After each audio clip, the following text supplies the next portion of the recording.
2018. First item is to approve the minutes of the previous meeting.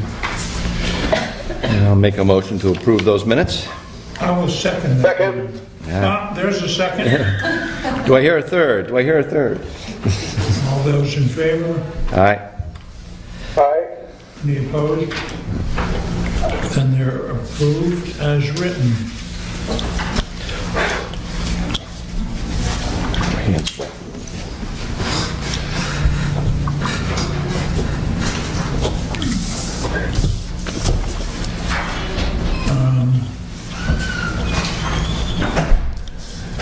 Here you go, Bob. They're right in front of you. We have the minutes of the non-public, the abatement to sign. They're sealed, and we have a motion to sign them. Yeah, I'll make a motion to sign the non-public minutes that were sealed. Yep. Second. In favor? Aye. Aye. Aye. Thank you.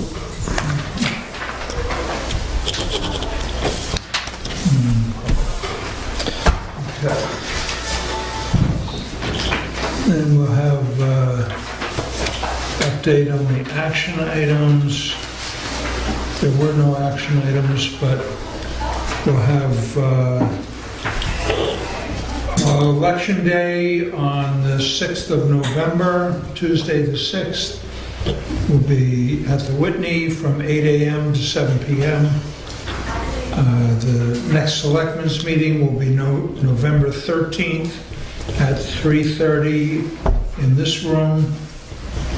And the other November meeting will be the 27th, also a Tuesday at 3:30 in this room. So updated.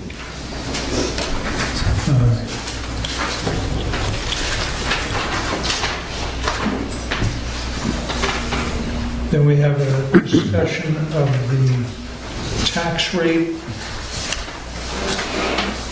Have you had a chance to Yep. look at that? Do you have any copies for me? Or There's one in the folder. folder copy? Certainly you may. Thank you. This is not secret information.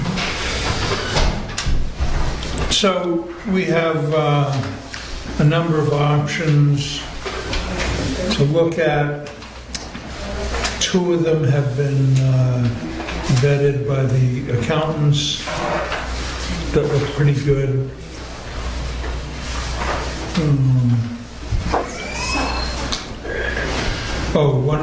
There it is. The one I'm leaning towards keeps the fund balance about the same as it has been historically. Our municipal rate will be going up, but the overall tax rate will go down.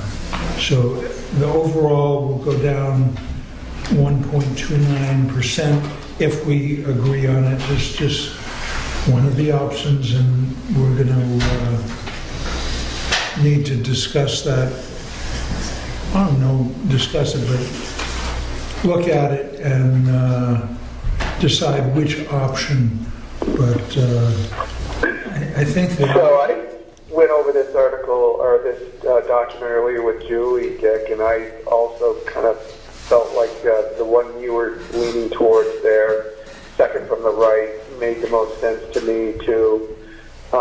Just a slight, a 2.51% increase in the municipal tax rate, but an overall 1.29 decrease in the taxes, and keeping our extendable fund balance about the same. So I would agree with your take on it. Okay. Yeah, I would concur with that. Wow. We're in agreement. Yeah. Well then, How'd that happen? because we get along. Yeah. Reasonable people. Well, we've all seen the information, so we've had time to look at it. Yeah. Julie was fortunate enough to get it to me, and I obviously had time to to process it with her. Should we vote on it now and accept that as the tax rate? Sounds good. I'll make a motion Sure. to accept that column second from the right there with a 1.29% decrease, overall decrease. Yes? Second. All in favor? Say aye. Aye. Any opposed? No? And I Well- guess just for information, if people were wondering, the tax rate last year was 11.88, and it will be, if you guys go with that option, 11.61. Right, going down 27 cents Yeah. Yeah. is the net on that. All right. Cool. So make that. Thank you for the spreadsheet too. Yeah. It's very helpful. Okay, then the next is the cutting by Profile Rock, tree cutting. I don't see anybody. Oh, yes, there's somebody. I wrote a letter last meeting. My son delivered it. I was unable to attend. I'm sorry. My son delivered a letter from my husband. Yes, and we entered that into and the Conservation Commission went up and looked at it, said, go ahead, cut them down. And it'll be cut them down and clean them up. We appreciate that. Is that correct? Yes. All right, Okay. then we're all in agreement. Excellent. Thank you so much. You're welcome. Quite welcome. And we should probably send letters out to the Butters? abutters that wrote letters, so if, just saying that the cutting was approved. Is that okay? The top of No, they looked at it, they said take it all. they're not, Oh, okay. it's nothing really that Okay. major. And I believe the people that wanted it done are covering that cost. They're gonna take care of it, and they're gonna clean it up, so I think it's fine. We use the Conservation Commission to guide us in how we treat town land, so Does it reach a threshold of, getting timber taxes from it? no. No. It's way less than 10 quarts.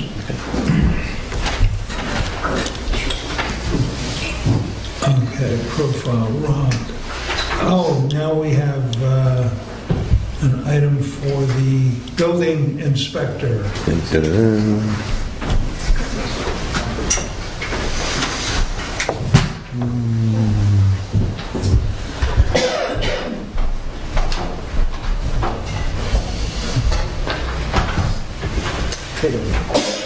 Hi, Kevin.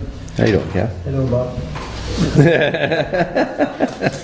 He left. You're still there. Sure. It's Skype and get a screening. So we got 5 permits in the last week or so. One is the Lodge at Jackson. It's 153 Route 16. That's just electrical permit. They're putting 2 light posts out in the parking lot. Now, are they major lights, parking lot? No, they're not like, They're just carriage lights? or yeah, something? basically, yeah. I was going to say, I'd ask them to use downlighting if they were major lights, but if they're just post lights, Yeah, they're carriage just lights. post lights. Decorative type stuff. Yeah, they're just to match what's there in the walkway. 12 Folsom Drive, 2-car garage with attached, 2-car attached garage with living space above, inside into the house. Okay, is that full living space, kitchen? No, it's not. No, it's just more room. No added bedrooms or anything like that. Bathroom, Storage. just, like playroom or okay. On 122 Dundee Road, they're demolishing an existing house and clearing the property. It's basically the owners next door are putting up a big house, and they bought the property next door, and they're gonna take down the house. Which house? Goes down. That would be, what's his name, Scott. It's the driveway that goes from, Bunny Wilkinson's. where is it, Big? Bunny? Wilkinson's Oh, house. yeah. Oh, up there. Yeah, I don't, that name Up doesn't, George. yeah, it doesn't, yeah, they ring a bell to me. I figured Oh, okay. Yeah. Now, are they gonna, I thought there was some talk of them putting another driveway in. Well, that driveway goes through. It connects with Dundee Road and Mountain View. Yeah. And I think they've used that in wintertime, the Mountain View Yeah, Entrance. access, and then during the summer months or whatever, they use the Dundee access. I guess it's pretty steep with a windy. so right now they're gonna just demolish Just the house. demolish it, yep, not put anything else, yep. Because they're keeping the well, and, they had the whole asbestos abatement and everything else, so they're good to go. I did a walkthrough with a project manager from Cormac, and it's pretty straightforward. I mean, the only thing that was still on the walls were the mercury thermostats. I told them to take them off and dig a new stuff down, but everything else was taken out, basically. Definitely the house is aged. I mean, it's not well insulated or anything like that. So that's going. And then 13 Roger location, it's just a permit renewal for the 2-bedroom apartment over the existing garage. That's ongoing, they just haven't finished it up yet. And then, it says Route 16, it's way up by the Dana place. It was a subdivided lot a couple of years ago. They're putting a 20 by 30 cabin on 2-bedroom, on 1 bath. It's a shared septic, shared well. Who are they sharing it with? It's the existing, it was a, yeah, I guess there was one lot that subdivided years ago. It had septic designs, they needed to be renewed, they finally got it renewed, so we're good to go. So it's that little cabin there on the right, with the Christmas lights on the tree there that are always on. Yep. It's right there. So it's going in. And, no, that's it for this week, though. The other place is coming along pretty good. Yeah, it looks good. Actually meeting with the electrician and the state electrical inspector tomorrow to go over the fire pumps. So, Right. yeah, so we're gonna go over that. So do they have water supply? Do they have Yeah, they got huge storage tanks? storage tanks downstairs in a separate 2-hour fire rated wall, Yeah. enclosure. Yeah, it's pretty impressive. Did they work out the breakers for that when they're... No, that's what we'll find out tomorrow, what's going Okay. on there. Yeah, with a dedicated, see how this Yeah. all works, with a dedicated feed line to the pumps. And see Right. where, yeah. Because the co-op wants a breaker, and I guess by fire code, there's supposed to be no breaker. Yeah, but it's Yeah. pretty hard to put any wire in without Yeah, some kind of protection Yeah. fusing. So we'll see how that's all done. Okay, is the state will say? That's right, yeah. Yeah, Ken's he's the expert, he's done many of them, Yeah. so. Good deal. All right, All right. Thank you, sir. All right, thank you.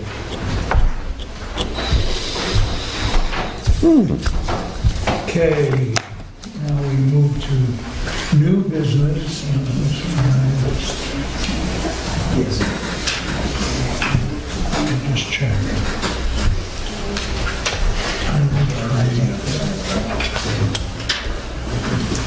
Just a point of order here, we want to make sure we use the timing mechanism for this next one.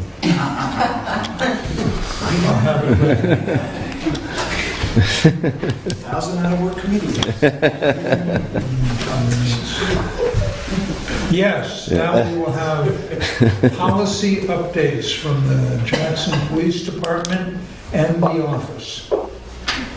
Chief, Thank you, Dick. would you talk with us? Be brief. And be brief. Two things. First, before policy, I just want to remind everybody, Valley Cross Road will be closed tomorrow from 8 o'clock till 4 o'clock. They're doing boring, so they're drilling into the roadway. We're going to block it at Carter Notch, and then just past the tennis courts, so if somebody goes down there, they can turn around, and Steve Weeder can still build at the house he's working on. So that'll be tomorrow. Hopefully it'll all be wrapped up in one day. There's a possibility it's extended to a second day. We have provisions for that, but hopefully it'll be in one day.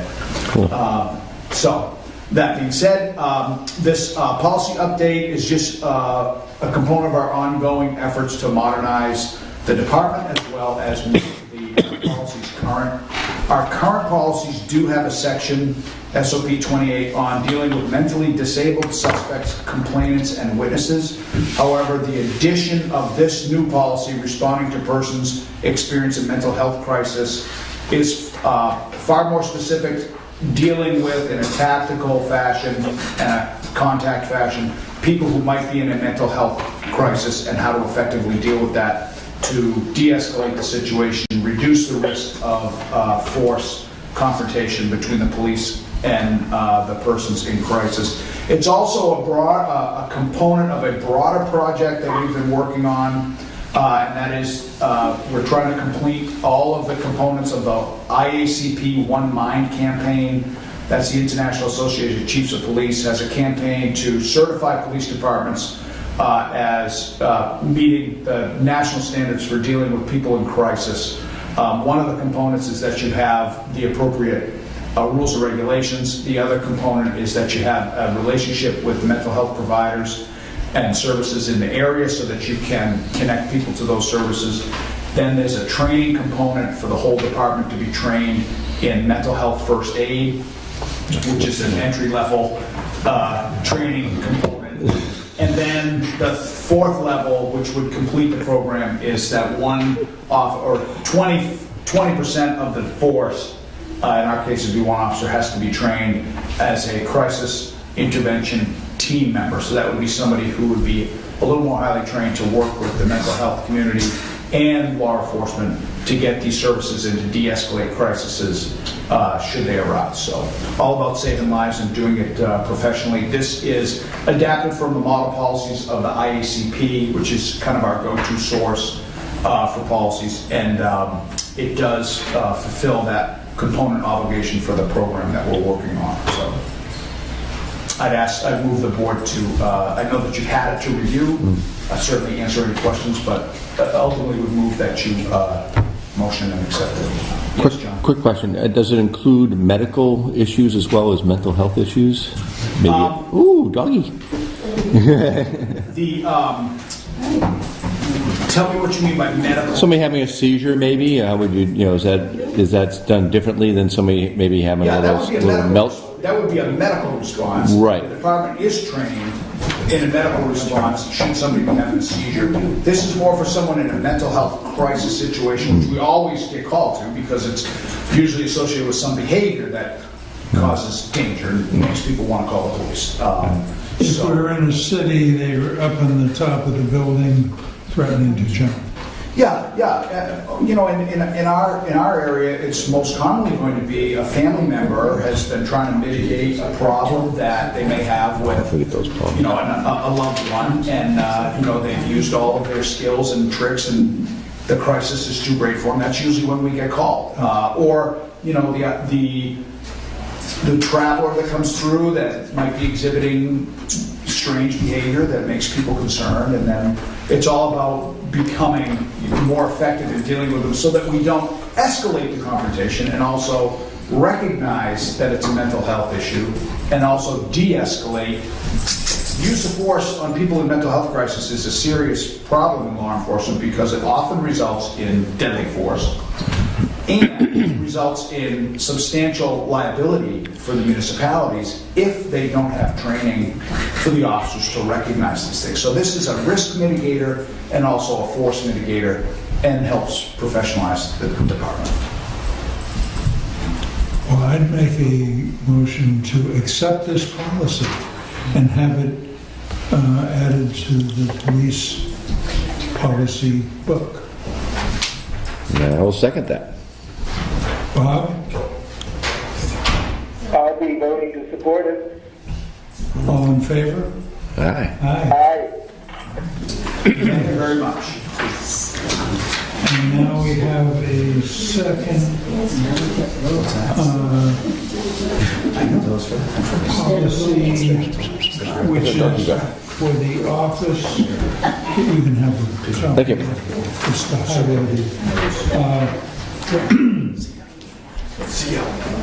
Need to add employees who are on a temporary leave due to unforeseen circumstances will be allowed to continue their health insurance coverage with selectmen approval as long as the employee premium is paid by the employee.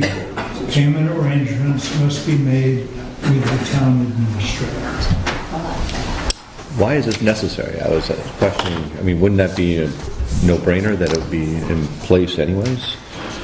Well, What would be a it's just situation- a good idea to have something formally written about it. We just thought we'd formalize the words. I was just trying to think of a situation when that would occur. Like, when would you have to enforce this or use this? If there was an employee hospitalized, unable to work for an extended period, they'd still have their medical coverage, but they, because they weren't working, would pay for it themselves. Is there a time limit on this, or would it be indefinite? It's a case by case. I think as long as the medical condition lasted. Then if there was termination Well, I think disability would kick in there somewhere, wouldn't it? I or mean, COBRA or disability or one of the other, but just for now, if there was an employee that needed that, their insurance would continue. And because insurance is partly from their paychecks, they will be allowed to make that payment in lieu of actually working for it. I guess my only concern would be the time limit on there. If there wasn't any time limit, when would disability kick in? When would, we'd be on the hook for We this? don't offer disability. Well, again, when would this, It's a would, case by case for the selectmen to decide. That's why so if somebody was unable to work for the rest of their lives, Oh, well, that's no. what I'm saying. No, there has to be a known time that they're coming back to work. So, that would be our discretion with selectmen approval. I'm just thinking somebody could say had cancer and was planning on coming back to work, and things got better, got worse, got better, got worse, and it got delayed, and there'd be an open-ended type of thing. I just hate to see it be open-ended for an extended period of time without us covering our Right, family. but there would be a point where they were no longer employed. What would that point be? I think it's a case by case. It's case by case, but whenever it was decided that they did not have the possibility of coming back to work and being productive. Maybe there should be something in there where we could, because of a situation that rises, that we could rescind that in case. Yeah, we can, if you guys want to think about it, we can revisit it next meet, have some time to make some changes, edits. We can revisit it if you'd like. I just have some concerns about it being open-ended, that's all. Okay. You know. We'll just revisit next. I'm sure we can find the words to make it concise. Right. Or not. I mean, Or it not. doesn't have to be a month. Right. But if there's that point where, hey, this is going on for pretty long, are you ever going to come back to work? Right. That's when Some, step in. sounds good.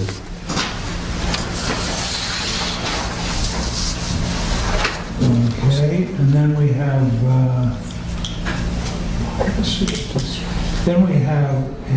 letter from DOT about the Whitney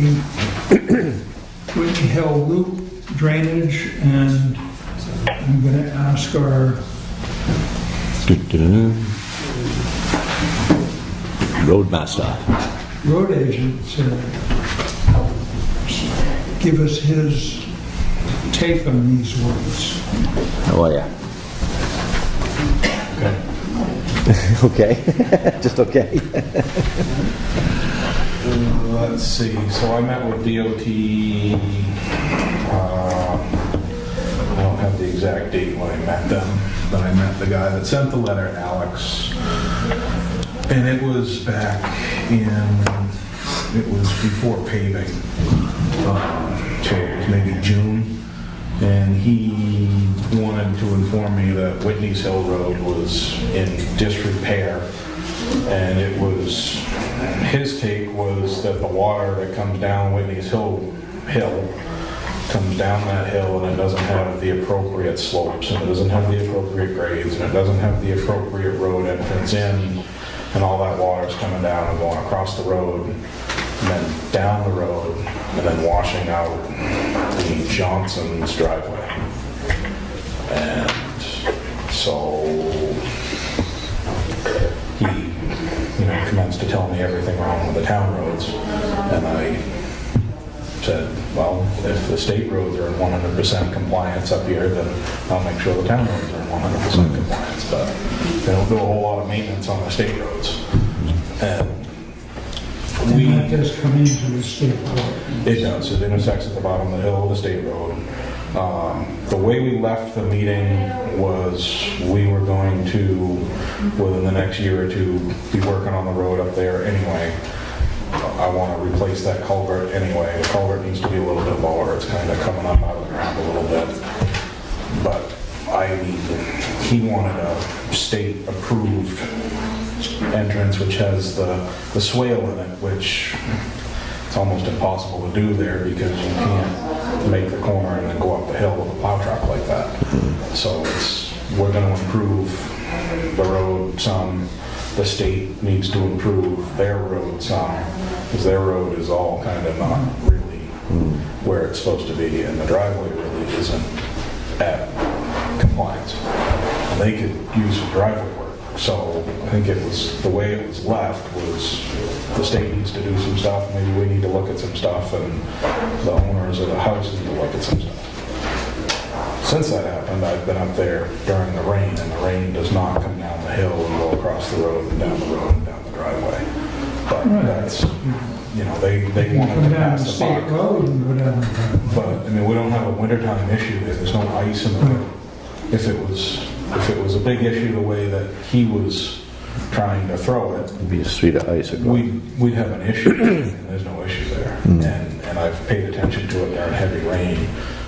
I mean, if we get 3 inches an hour, it might do something, but the normal rain that we've had this summer, it hasn't done it. And I think it's just, 30 years of no maintenance to a driveway, and, the state doing what the state does, and we do what we do. So, When do you think you'd be working there I next think we're year? gonna work there next year, yeah. Okay. So, our plan is to reclaim the hill anyway, and replace that culvert, see what we can do to the entrance to improve it a little bit. And But that's hard. If you flatten out the entrance and you're making The next road pitch steeper. It's pretty Well, steep yeah. roads. Yeah. yeah, and putting a ton of crown in it does the same thing. You gotta get up and down the thing, so it's, needs some crown, but not excessive, so. So that was the way that I left it with him, so. I don't know what the letter, I don't know. Could a lot of it been snow melt? It's on such a steep hill. You're pushing snow off the bank anyways. Well, the snow melt stays in the ditches, Yeah. so that's not gonna affect. I don't know exactly where you're That talking about, house. but yeah. Do you know where Mrs. Johnson used to Is live? it first house on the right, or left, right on the way up? Yeah. Yeah, that weird one with the overhang. Yep. Yeah. Yep. So Whitney's is just beyond that, opposite. Right. He's saying it comes down, crosses the road, and then runs down the side of the road, and then down into the driveway for runoff. It's Little twisty turny a there. good cop out so they can say that the erosion on their driveway isn't the state's fault, to me. But he's I just had to put some gravel on my driveway just to, reclaim a little bit. It's just something you have to do once in a while, so. And next year, supposedly, the state is supposed to be paving all of their roads next year, supposedly.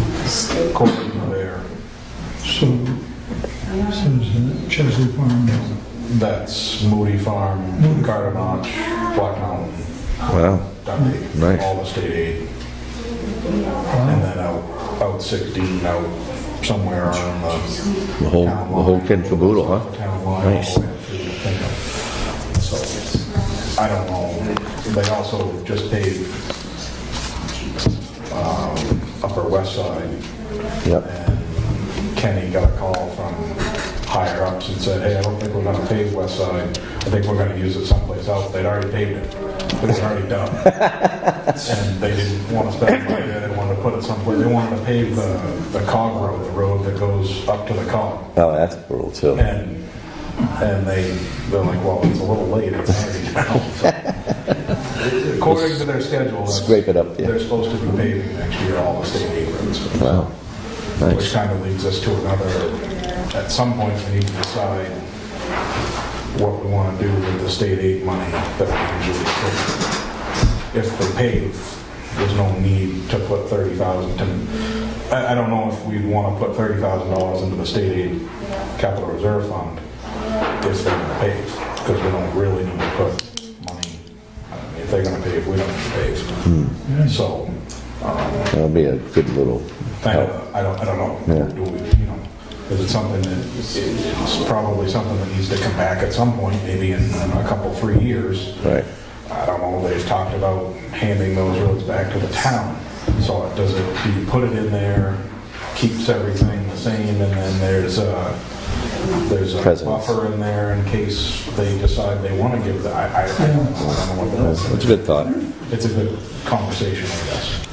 So, But the money we put in there doesn't go away. well, we usually spend it. We put it in But, there. I mean, if, It If we doesn't, put it in there and we didn't spend it, it would just stay there and grow, yes. I guess, yeah. you don't have to use it or lose it type thing. Right, so that's up to us to talk about and you guys to decide. Cool.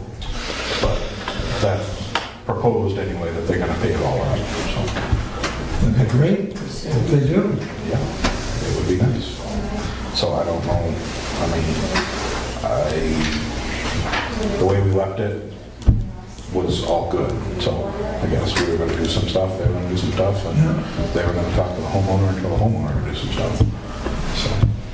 Very Now, good. the culvert that you would replace goes It's under the loop road? or- entrance to Whitney's Hill, yep. Okay, Yep. so just keeps it on the East north. side, yeah. So- There's a ditch line that comes down that Black Mountain ski area side, and there's a culvert that runs under, so we've got drainage on both sides of the hill, and it would run through that culvert down, and then it crosses the road down, Below the house. yeah, down on the flat there, Yeah. before by the tennis courts, I think, there's a culvert that Yep. comes across.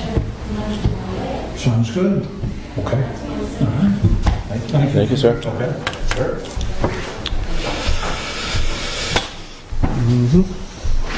All right, we have requests, trustees of the trust funds, withdrawal to the trustees. The Board of Selectmen are requesting the following withdrawals from the trust funds as indicated below. $13,170 from the Bridge Repair Expendable Trust Fund 0034, invoice 0263035, dated 10/11/18 for GPI Greenman Pedersen Incorporated. Who are they? Valley Crossroad Bridge project. Okay. I'll make a motion for said withdrawal. Oh, we got more. Oh, I'm sorry. Two in the price. 2 for 1 sale.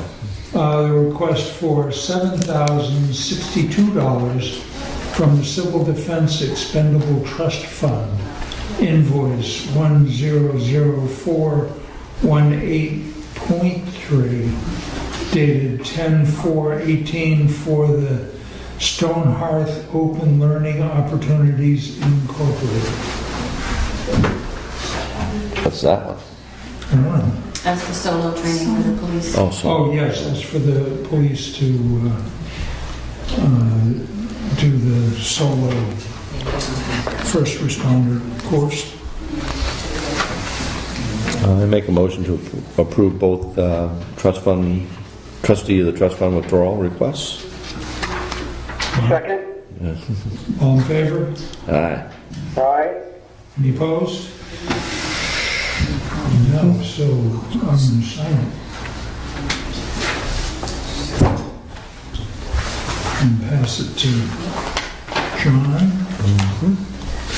And Bob, you can come in and sign it when you get to town. I will do that. Thank you. I have a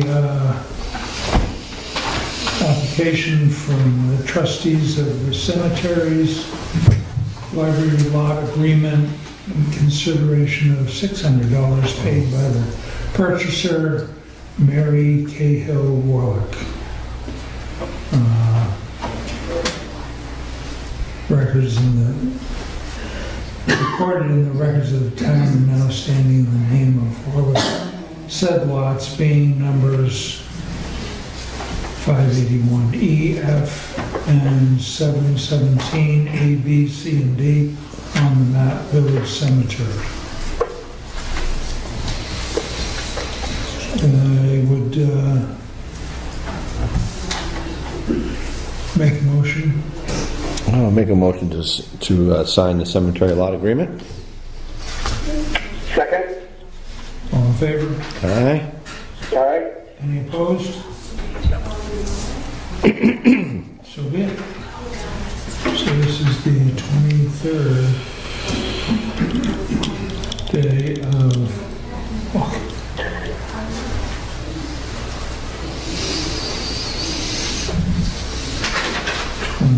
2018. How time flies. One more week of October. John, yes, you- Okay.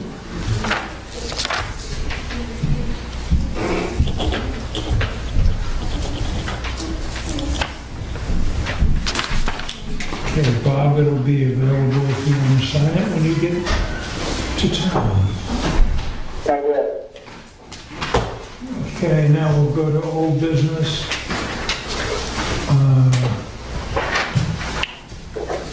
We have an update on the transfer station. I don't have anything. We haven't come up with an agreement for a meeting yet, right? We were trying to get one. Jean didn't see it was necessary. Things got worked out. I have an email from Jean, from the town of Bartlett, to fix the skid steer. We're gonna have Mobile Mike come in. Mobile mic? Yes, I know mobile. Well, it's a great opportunity. I mean, he comes to you, you don't have to haul that Great job. machine Nice, great job. to some other facility, so there it Just on a is. first name basis with him. I just call him mobile.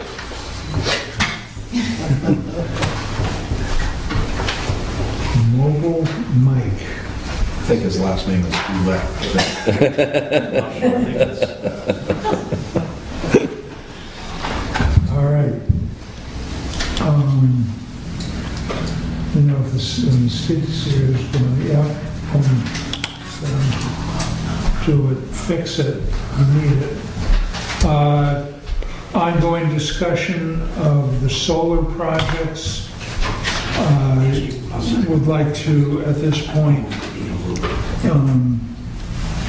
see if the other selectmen we can agree on one project. I think rather than trying to do everything at once, we might be better off to pick a project, find the funding for it, and do that project. Out of all the solar projects you're talking about? Or- Yeah. Okay. Kind of see if we can, Working in? yeah, generate one of them. I mean, I think the overall was something like $400,000. And they had nice, figures for the payback period, and whether we do an outside source of financing. Because I understand it, if somebody else finances it, then they get the credits, the tax credits.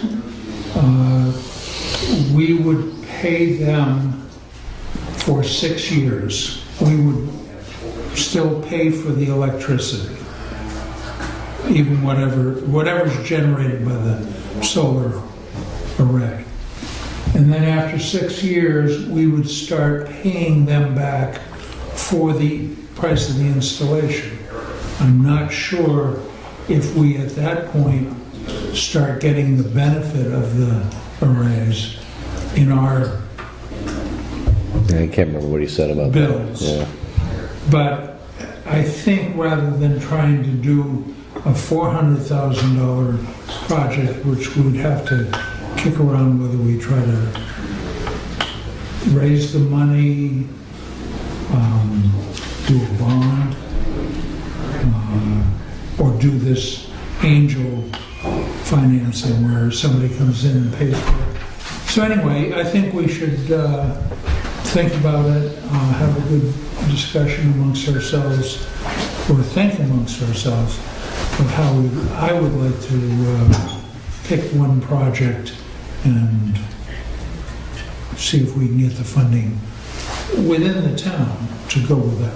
Yeah, I don't mind starting small. I thought I was thinking the only thing that might be an issue was that this might be a one-time offer deal where they couldn't do it successive times, or is this just a one? I think we would be remiss not to put this out to 3 bids.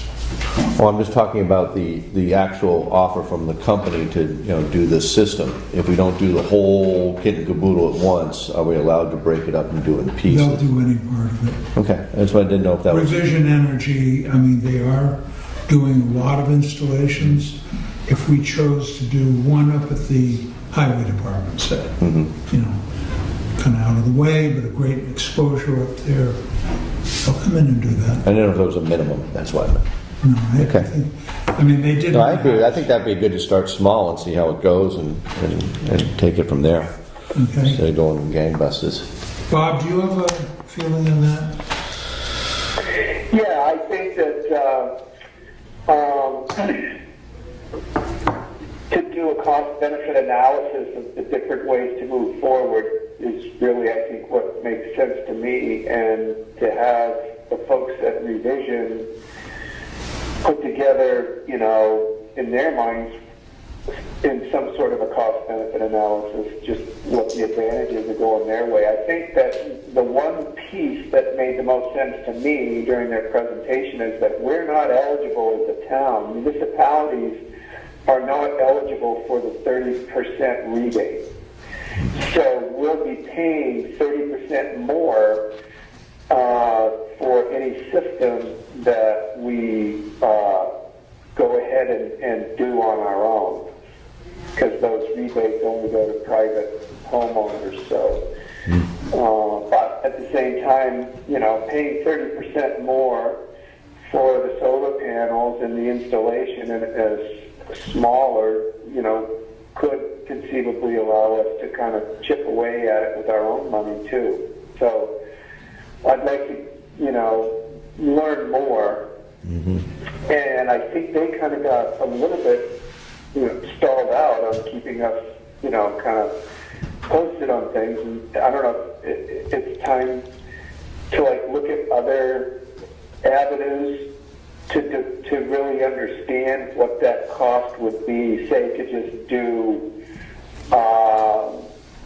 the school only or the town office only, and get a sense of just what kind of savings we're looking at. Because obviously, if we do something on our own, we get the full benefit of no electric bills, from day one. Right.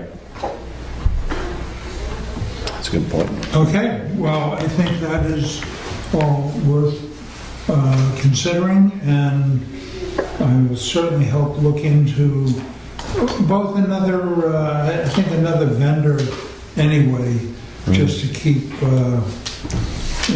the pricing comparison out there. Mm-hmm. Maybe we could do some research and find that other vendor and invite them to come and present a proposal that we could, do a decent enough job of comparing. It's a great idea. Excellent idea. Okay. Anything else on the solar? Let's see. We discussed the tax rate. Oh, there's a budget. First budget hearing will be at the first Selectmen's meeting next month, November, which is the 13th. No, that's not a budget hearing, that's just the budget info, the monthly. Just the Oh, I'm sorry. Yeah. update. But anyway, that was gonna, I guess I already said that. The budget information was published Last. Last at our meeting. last meeting. Pay as you throw. The only update on that is Minuteman is going to try to put something together so we have a poster or a flyer to kind of spread the word a little bit. Okay, Bob, anything to add to pay as you go, throw? No, I think Julie just pretty much got you current on where we're at with it. Alrighty.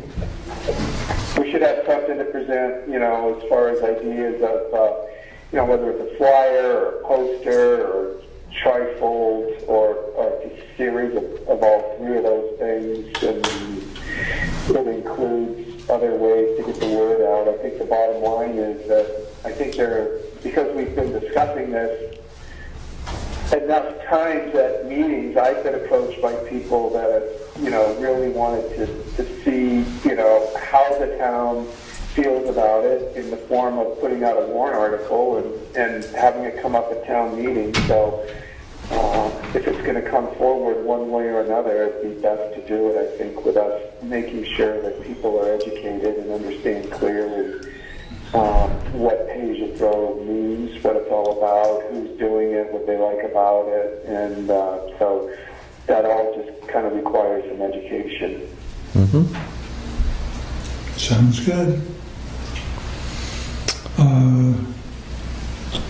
The old library had a meeting yesterday with Joyce Allen, Peter Benson, to discuss the idea of moving the Chamber of Commerce into the old library. We're going to research a couple of legal points. One, whether the Chamber is actually a nonprofit. And then if it is, that would be, that's the first step that we'd have to take, find out that. The second would be to see if within our agreement with the church, if we would have the mandate within that agreement to make a long-term lease of that building. So those two things are going to be researched through New Hampshire Municipal and then our town attorney. Is there any other input on the old library ideas? Yes, Pete? I don't have any. Wasn't there something with the old library about the septic in the church? Because Well, if you put the chamber in, that's gonna be more usage on I don't think so. We're not putting up a sign that says public bathroom. We're just, if you're, at some point, they were talking about putting a preschool into the church. I can imagine that 20 little kids have a couple of flushes more than the chamber would have. That's not going to, I don't mean to say that that's going to happen, but I don't think there'll be any great loading of the septic system because of the bathroom at the old library being used by the chamber. Any other? Yes. I just wonder, the people who did support putting water into the library and all the money that was voted for the library to rehab it for the use of citizens of Jackson to use. And I just wonder, how's the town going to feel about it being rented for such a small amount of money to what's essentially a business? Well, it And would it's be no for longer more, able, no longer available for use by the town. well, I think that the Jackson Chamber is a town use, for one thing. It's a business. I think that the money generated by the knitting circle and the bridge club and whatever else has been there is not the same as what the chamber would end up paying. They're going to pay for the heat. Right. They're going to pay for the electricity. I don't agree that the chamber is a town use. I mean, it's for the benefit of business people in the town, generally, I think. But Yeah, I have nothing against the chamber. I'm just curious, the people voted for that, not for this reason. okay. So. We actually discussed several years back that thought it would be a great thing for the chamber to go in there, because what better welcome to Jackson for visitors and stuff. It's a great building, but that wasn't going to be allowed at that time, so just Well, I don't know Curious. who was not going to allow it. church. There wasn't a Okay, approved usage at that and that's what time. we're working on now to see if that, It may not pan out, right? So, right. It may not We're pan going out. to research it and see if it is a possibility. Take it from there. All right, now we'll go to public comment.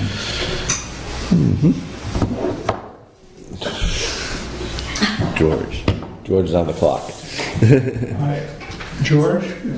Just had a couple of questions that we can answer whenever it gets, there's no big press on it. Back in the summer, there was some concern from the board about bringing up items at the meetings that you couldn't answer right away, which is understandable.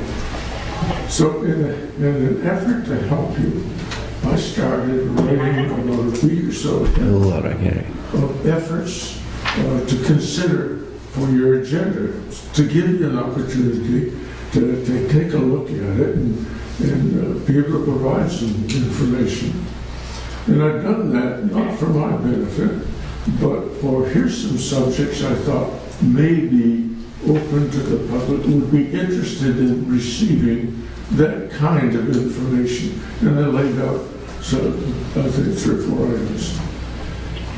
I didn't hear much back from that. So the last time, about a month ago, I said, this isn't what I think we ought to have for information to the residents. What do you think? And I received nothing out of it. So my question is, what is the selectmen's policy to respond to residents' questions? I don't think there are any residents' questions that we would not respond to. Now, whether we take that up at a meeting or if we have a written response to a particular issue for a singular resident, I don't know.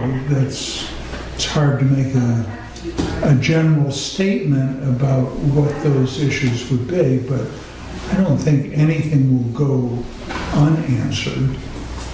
Well, I wouldn't be here saying it if I Okay, had some the other response. part of this is that this meeting is for us to talk to each other about, and that's what the agenda does for us. These are the things that we feel need to be discussed to run the town.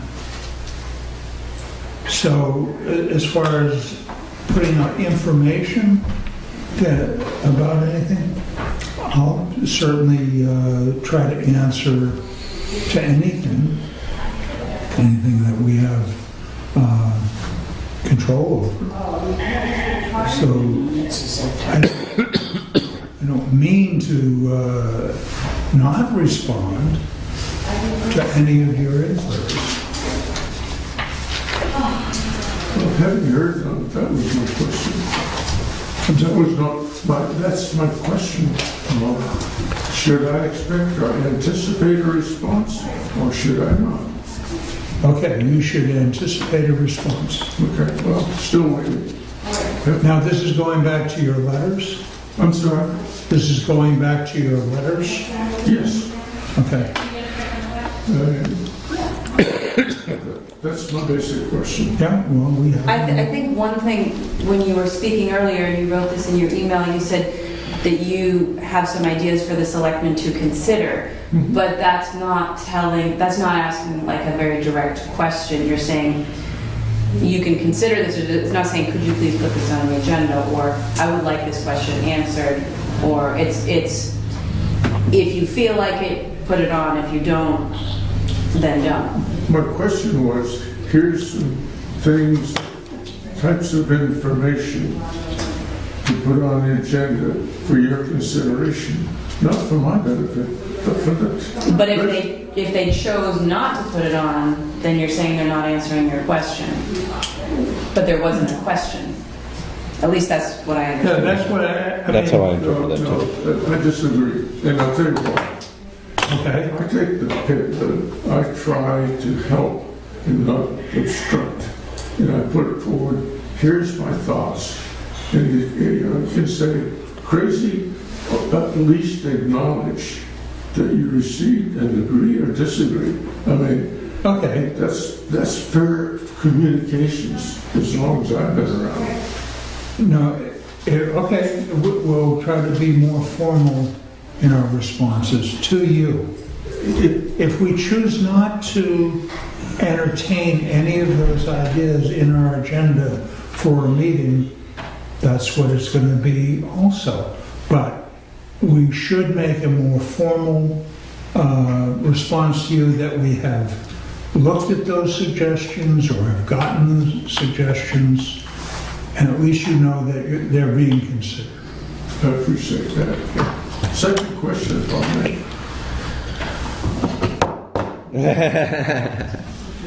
I am concerned that you put a 2-minute clamp on how long you can express your concerns. I think it's an imposition on the ability to speak, and if you chose to do that, if you thought that was necessary in the conduct of your meetings, I would suggest that you expose that to the citizens to say, you go along with it. Okay.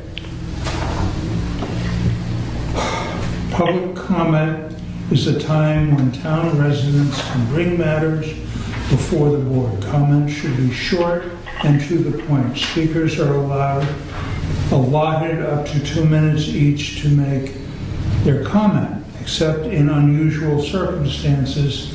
Any matters presented under public comment will not be debated or acted upon by the board at the time it is presented. All remarks and dialogue in public meetings must be respectful and free of rude, personal, or slanderous remarks. Inappropriate language or shouting will not be tolerated. Furthermore, no person may offer comment without permission of the chair, and all persons shall, at the request of the chair, be silent. No person shall disrupt the proceedings of a meeting. Okay, we didn't make that up. Oh, I don't object to the way you conduct it. That is from the RSAs. This is what, we do not have to have public comment. Again, this meeting is for us to discuss the things that we feel are pertinent to running the town. I would like to say that I'm open to public comment because I think that's what's going to keep it all going around. As far as the 2 minutes, yes, we had a situation where a person was abusing the public comment period. I do it to Chief Pearlie because he can become wordy, but You missed that earlier, what he Jim. has to say is appropriate. But I do it in good humor with him. I'm sorry if you take it wrong. You're not limited, because you obviously went over your 2 minutes, to the 2 minutes in a discussion. You're conducting a good, open discussion in a very polite manner, and that's fine. If you're offended by the idea of the 2 minutes, I'll try not to ever turn the time clock on for you, but it is part of our policy. I don't want somebody to stand up and start reading a diatribe about a member of our community, of our workforce, or anybody. I don't want to, this is not the forum for that. So the 2 minutes is not to corral you in your comments about the meetings, but it's so that a person doesn't get carried away with that. Good thing we didn't have a timer on you for that one.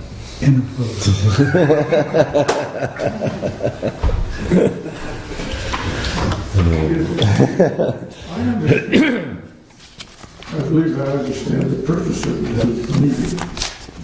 I also understand the comments about being dignified and so forth and not use language. That's common sense.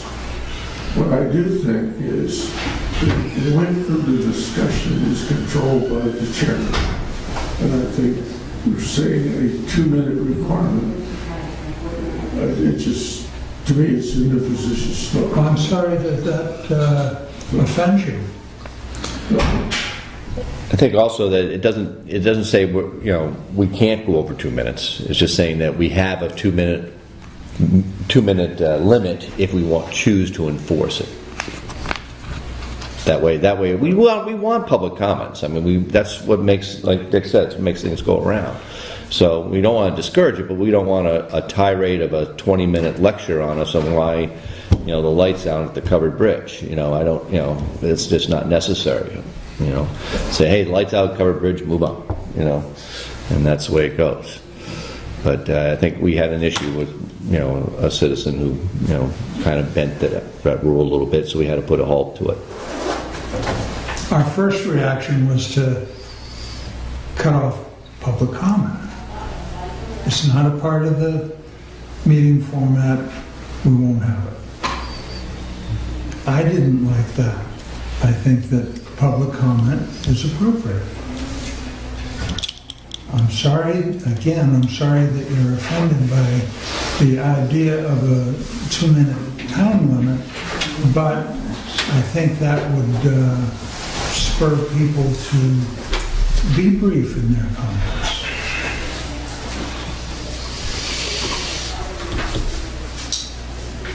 Thank you. Well, may I make one last comment? Yeah. In the meetings that I've been associated with in the past, the same basic rules apply to what you have in your statement. But the chairman was the one that regulated how long and so forth the discussion took place. There was never a 2-minute or any specific time limit. So that's why I disagree with what you have written. That was suggested to us by the town attorney, that we put it in paper, put it in writing, and that way we're not accused of being arbitrary. Is there any other public comment? Yes, Truth. I think just as a citizen, I would like to comment that I think that the benefit to the town of the chamber being in the old library doesn't equal what the people of the town have now. I'm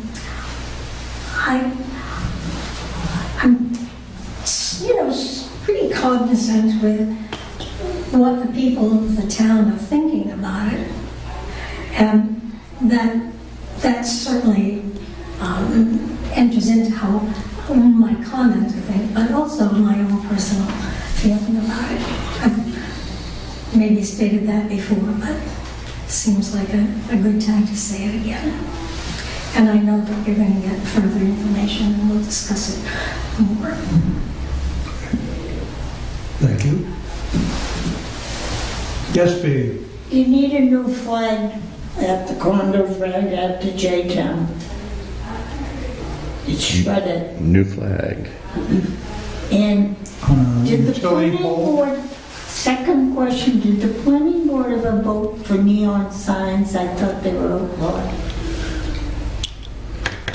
Boy, I don't know if neon sign, backlit signs, neon signs, I don't know. No? Yeah, they have one in the bakery, has one. Do they have a neon? Yeah, says open.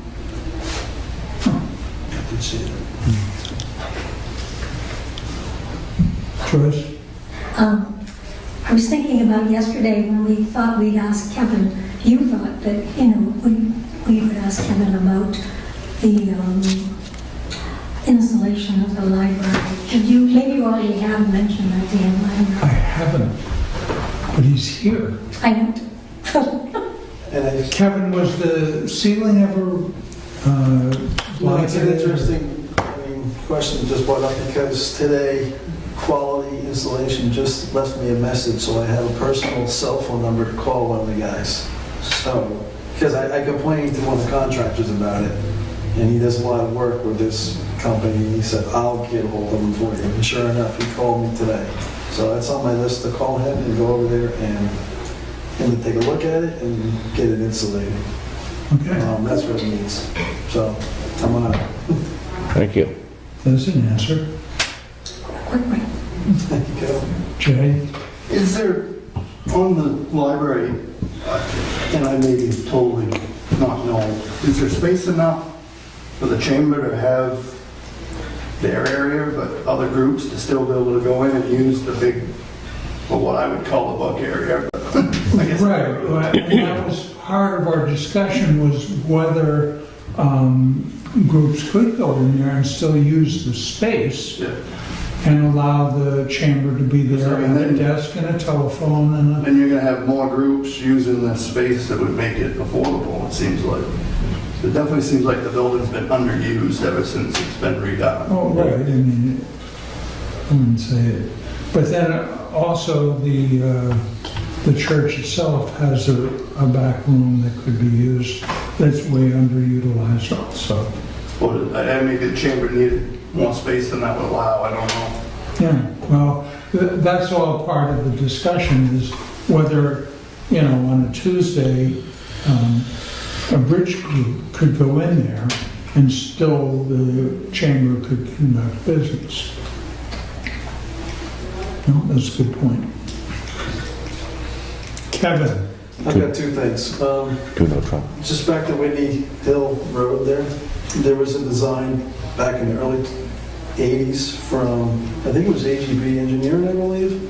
It was for like a dog leg at the bottom of the road. I don't know if anyone has looked at that or if that was, I don't know much about it, but I know at one point the town was going to do that, and it just never got done. So that's on file, and it's in the Black Mountain, or the whole entire condo. Septic for Whitney's is right away now. Well, that's, I don't know much about it, so. And the big question was Cut off. why that wasn't done in the 80s, if that was part of the Black Mountain East and West, Yeah. or Black Mountain East over there, I guess. Black West, Black Mountain West. That's right. You know, if it wasn't done, why wasn't it done in the 80s? I don't know why it wasn't done. Right, because I do have some documents that go back to 69. My guess is. First I saw were documents back to 69, and, it's hard to say why things did or did not get done that long ago. My guess is that was probably part of the bankruptcy deal. That's probably why that road didn't get put in I think that was the case. Yeah. when the development went bankrupt. Oh, Watson. That's Yeah. probably huge. Yeah. But now the septic's Yeah, I know septic's over there, so anyway, I thought I'd just bring that up. And I had a second thing was back to the solar thing. I think a good idea would be just to reduce the wattage of all these buildings by, I think an easy way is just to start changing out fluorescent light bulbs. Paybacks are really quick, it's like 2 or 3 years. All these, anything that's, on 10 hours a day, especially at the offices, fluorescent lights, if you buy LEDs, they're like 1/3 the wattage. And lots of times, like co-op, sometimes they have deals on like, those bulbs or whatever.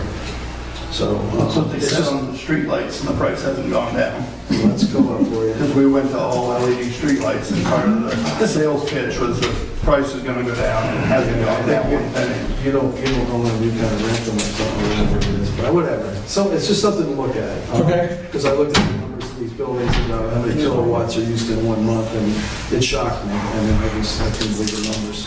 And I think, but some of it's got a lot to do with lighting.